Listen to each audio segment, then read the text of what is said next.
Just going back to when you were a child and you were healing, and clearly you were healing with the great love in your heart.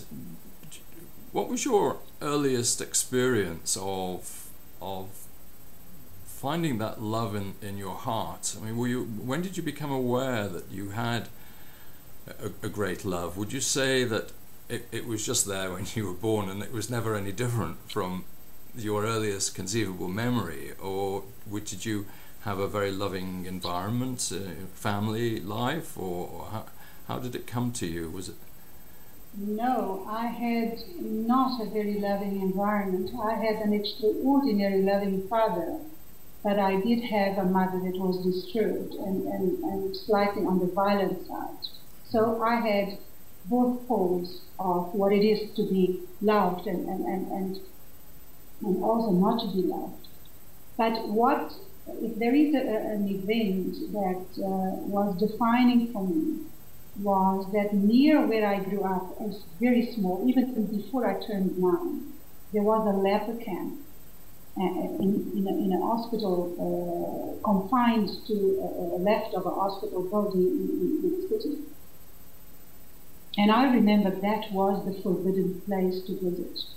And I could not understand how we as children, or anybody else for that matter, had to be forbidden to go close to these people because they had some sort of disease.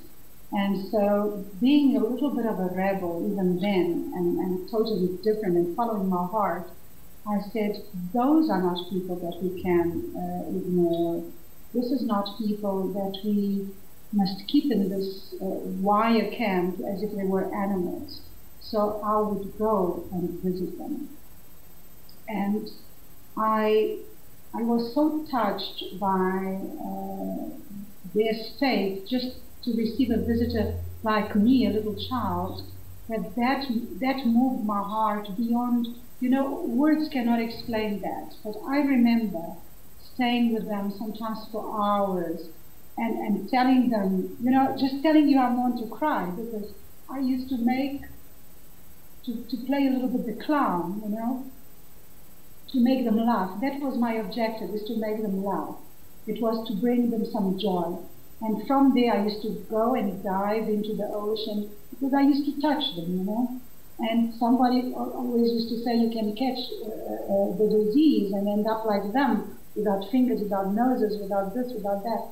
So I used to stay with hours, and then for hours I used to swim in the sea and ask the ocean to protect me from contamination, because I could not think for a moment that I would not visit them for as long as they were there, and I did.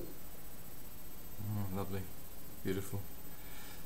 So when you found you had a healing ability, you were describing how people would put their hands into a certain place because they just knew that you had healing in you. You weren't using what you might call a recognized technique, were you? You were just... Not at all. I mean, how did it work then? How was your healing? If they hold my hand and ask me to place my hand over their heart, I would place my little hand over their heart until they release my hand. I was just so trusting that they needed my hand, that I left my hand there for as long as they felt that my hand was good for them. And of course I evolved from that to receiving conscious transmissions and conscious guidance. So today I do what is called spiritual healing or hands-on healing, and it's always through guidance. I just put my hands on the part of the patient that is almost craving for that energy. And I have what you call a very high sensory level of temperature. So if I touch somebody, the energy is so intense coming out of my body or reflecting back of the body of the patient that it becomes easy now that I'm a grown-up, so to speak, healer, to know exactly where to leave my hands and how long. But it is still basically the same. For me, nothing has changed. It's still an act of love. It's almost as if that part of the patient's biology is needing love. And love is what flows through my hands, because I have learned to see my hands as absolute extensions of my heart. My hands do what my heart tells them to do. So, and that is my understanding at this mature age of mine of what healing is. It's just truly, truly an act of love. Mm.